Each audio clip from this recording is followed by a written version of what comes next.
مرنے کے بعد مردہ اپنے گھر والوں کو کتنے سال تک یاد کرتا ہے اور روتا ہے؟ جاننے کے لیے ویڈیو کو آخر تک لازمی دیکھیے۔ بسم اللہ الرحمن الرحیم۔ دنیا اور آخرت کے بعد ایک اور عالم ہے جس کو برزخ کہتے ہیں۔ مرنے کے بعد اور قیامت سے پہلے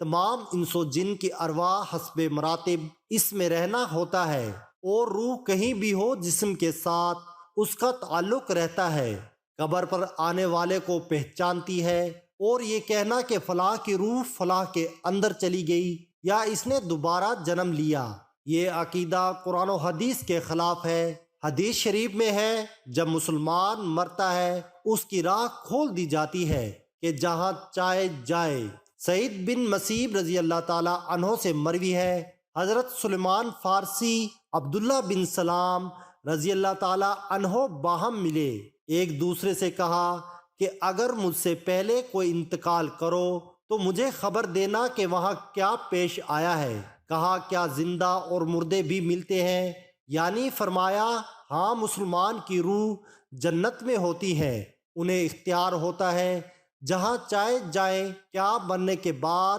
مردے اپنے گھر والوں کو یاد کرتے ہیں؟ دیکھیں، جب کسی انسان کا انتقال ہو جاتا ہے تو وہ مرنے والے شخص کو یہ معلوم ہوتا ہے کہ ہم اس دنیا سے منتقل ہو کر اس دنیا میں یعنی عالم برزخ میں آ گئے ہیں، اور اس کو یہ ساری چیزیں یاد ہوتی ہیں کہ ہمارا گھر ہے، مکان ہے، رشتہ دار ہیں، عزیز و اقارب ہیں، اور ہماری بہن بھائی ہیں، اور ہماری ایک فیملی ہے۔ اور یہاں تک کہ جب اس مردے کی روح نکل جاتی ہے، جب اس کو دفنایا جا رہا ہوتا ہے، تو پھر اس وقت وہ مردہ اپنی آنکھوں سے ساری چیزیں دیکھ بھی رہا ہوتا ہے، یعنی کہ اس کو جو روح ہوتی ہے وہ ان ساری چیزوں کو دیکھ رہی ہوتی ہے، اور اس کو یہ پتہ ہوتا ہے کہ اب ہمیں کفن پہنایا جا رہا ہے اور اب ہمارے جنازے کو اٹھایا جا رہا ہے۔ لہٰذا نیک بندہ تو یہاں تک کہتا ہے، جب اس کے جنازے کو لوگ اٹھاتے ہیں تو وہ کہتا ہے کہ اے لوگو، جلدی مجھے لے کر قبرستان کی طرف چلو اور بہت جلد مجھے میرے اصلی ٹھکانے میں یعنی قبر کے اندر پہنچا دو، کیونکہ اس کو موت پر ہی پتہ چل جاتا ہے کہ اس کا آگے ہونے والا کیا ہے، یعنی آگے آنے والے جو مرحلے ہیں وہ اچھے ہیں، اس کے لیے ہیں، آسان ہے یا سخت ہے، مشکل ہے، کو پہلے سے پتہ ہو جاتا ہے، کیونکہ روح نکلنے کے وقت کی جو سختی ہے روح نکلنے کی، اس سے مردے کو محسوس ہو جاتا ہے۔ تو مومن بندہ کہتا ہے مجھے جلدی لے کر چلو اور مجھے قبر کے اندر اتار دو، میرے اصلی ٹھکانے تک پہنچا دو، کیونکہ آقا علیہ السلام نے ارشاد فرمایا دنیا مومن کی قید خانہ ہے، کافر کے لیے جنت ہے، اور جو گناہ گار فاسق فاجر ہے، بے نمازی انسان ہوتا ہے، وہ چیخ چیخ کر یہ کہنے کی کوشش کرتا ہے کہ اے لوگو، تم مجھے کہاں لے کر جا رہے ہو؟ اے میرے بچوں، اپنی فیملی سے کہتا ہے کہ میں نے اپنے بچوں کے لیے بہت زیادہ کمایا اور ان کے لیے گھر مکان بنایا،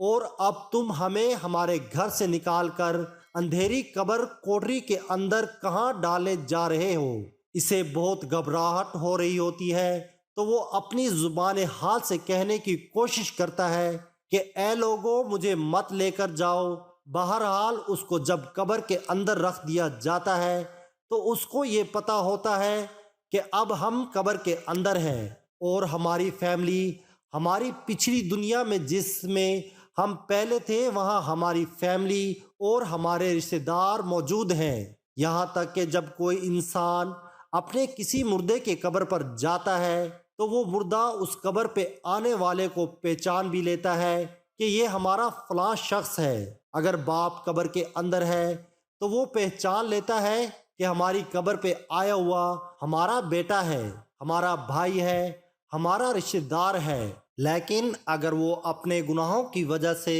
سزائیں بھگت رہا ہوتا ہے قبر میں، تو پھر وہ پہچان کر بھی اس کا کوئی توجہ اور دھیان اس کی طرف نہیں ہوتی ہے۔ اچھا، آپ قبر پر جاتے ہیں تو کیا کہتے ہیں کہ نہیں السلام علیکم یا اہل القبور، اے قبر والو تم پر سلامتی ہو۔ اس سے مراد وہ فرشتے ہیں جو قبر کے اندر ہیں، اور وہ مردہ جو قبر کے اندر ہے اس کو یہ چیز پتہ ہوتی ہے، وہ پھر وہاں سے یاد بھی کر رہا ہوتا ہے اپنے گھر والوں کو جب وہ یاد کرتا ہے۔ اور آقا علیہ الصلاۃ والسلام نے فرمایا، بخاری کی حدیث ہے، جب کوئی شخص اپنے کسی مرحوم کے لیے، مردے کے لیے ایصال ثواب کرتا ہے تو جب اس کے لیے وہ تحفہ بنا کر اس کو پیش کیا جاتا ہے تو وہ بڑا خوش ہوتا ہے، اور اس کو ایسی خوشی ملتی ہے اس وقت اس سے پہلے ایسی خوشی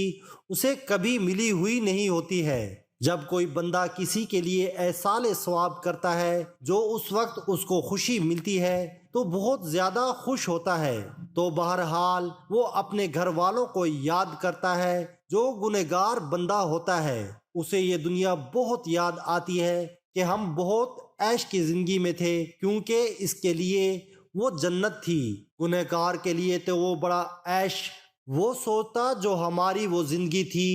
دنیا والی وہ اس زندگی کو بہت یاد کرتا ہے، لیکن جو نیک بندہ ہوتا ہے تو وہ اس کے لیے دنیا قید خانہ ہوتی ہے۔ اور جو قبر عالم کی جو زندگی ہے، یعنی قبر کی زندگی، برزخی زندگی، وہ اس کے لیے جنت والی زندگی ہوتی ہے، کیونکہ اس کے لیے قبر میں جنت کا بچھونا بچھا دیا جاتا ہے۔ نیک بندے کے لیے قبر میں جنت کی کھڑکی کو کھول دیا جاتا ہے، اس کو جنت کا لباس پہنا دیا جاتا ہے، جنت کی خوشبوئیں قبر کے اندر محسوس کرتا ہے۔ وہ نیک انسان جو نیک مردہ ہوتا ہے وہ بڑی راحتوں میں ہوتا ہے، تو اس کے بعد اس کو دنیا کی کسی طرح کی کوئی ٹینشن، کوئی فکر پریشانی نہیں کرتی۔ اب وہ اپنی زندگی میں ہوتا ہے جس میں اس کا اصلی ٹھکانہ ہے، تو وہ اسی میں خوش رہتا ہے۔ اور کچھ نیک لوگ ایسے ہوتے ہیں جب ان کا انتقال ہوتا ہے تو ان کو ایسے سلا دیا جاتا ہے کہ جیسے نئی نویلی دلہن ہوتی، کچھ کی روحیں پرندوں کی فوٹو میں رہتی ہیں۔ تو بہرحال نیک بندہ جو ہے وہ بڑی عیش آرام کی زندگی بسر کرتا ہے، اور اسے دنیا کی کسی طرح کی کوئی فکر نہیں ہوتی۔ اور جو گنہگار بندہ ہوتا ہے اس کو یہ دنیا بھی بہت یاد آتی ہے، اور وہ قبر کی سختیوں سے بہت پریشان ہوتا ہے۔ بہرحال جو اصل چیز ہے وہ عمل ہے، عمل پر یہ ساری چیزیں ہیں۔ اگر انسان کے عمل اچھے ہیں تو موت سے اچھا میسج کوئی نہیں، اور اگر انسان کے عمل خراب ہے تو موت سے برا اس کے لیے پیغام کوئی نہیں ہے۔ قرآن مجید میں اللہ تعالیٰ کا ارشاد ہے، تم اپنے رب سے گڑ گڑا کر اور آہستہ دونوں طریقوں سے دعا کیا کرو، بے شک وہ حد سے بڑھنے والوں کو پسند نہیں کرتا۔ نماز جمعہ رسول اللہ صلی اللہ علیہ وآلہ وسلم کا ارشاد ہے، جو مسلمان میت کی نماز جنازہ 40 نماز ادا کریں جو اللہ کے ساتھ کسی کو شریک نہیں ٹھہراتے، تو اللہ تعالیٰ اس میت کے حق میں ان کی سفارش کو ضرور قبول فرماتا ہے۔ دوسری روایت میں آپ صلی اللہ علیہ وآلہ وسلم کا ارشاد ہے، جس میت کی نماز جنازہ امت مسلمہ کے 100 افراد ادا کر کے اس کی شفاعت کرتے ہیں تو ان کی سفارش اس میت کے حق میں قبول کی جاتی ہے۔ امام ابن قیم رحمۃ اللہ فرماتے ہیں، نماز جنازہ کا مقصد میت کے لیے دعا ہے۔ قبر کے پاس کھڑے ہو کر دعا اور طلب مغفرت کرنا۔ حضرت عبداللہ بن عمر رضی اللہ تعالیٰ عنہ کی روایت ہے کہ رسول اللہ صلی اللہ علیہ وآلہ وسلم جب میت کو قبر میں رکھتے تو فرماتے، بسم اللہ والا سنتا رسول اللہ، اللہ تعالیٰ کے نام سے اور رسول صلی اللہ علیہ وآلہ وسلم کے طریقے پر۔ نیز حضرت عثمان بن عفان رضی اللہ تعالیٰ عنہ کی روایت ہے، وہ کہتے ہیں کہ جب رسول میت کی تدفین سے فارغ ہوتے تو قبر پر کھڑے ہو کر فرماتے، اپنے بھائی کے لیے مغفرت کی طلب کرو اور اس کے لیے ثابت قدمی مانگو، اس لیے کہ ابھی اس سے سوال کیا جائے گا۔ تو اللہ رب العالمین کی بارگاہ میں دعا ہے، اللہ تبارک و تعالی ہم تمام لوگوں کو خوب اچھے اور نیک عمل کرنے کی اللہ تعالیٰ توفیق عطا فرمائے۔ تمام احباب سے گزارش ہے کہ اللہ تعالیٰ کے 99 ناموں میں سے ایک نام ضرور لکھیں۔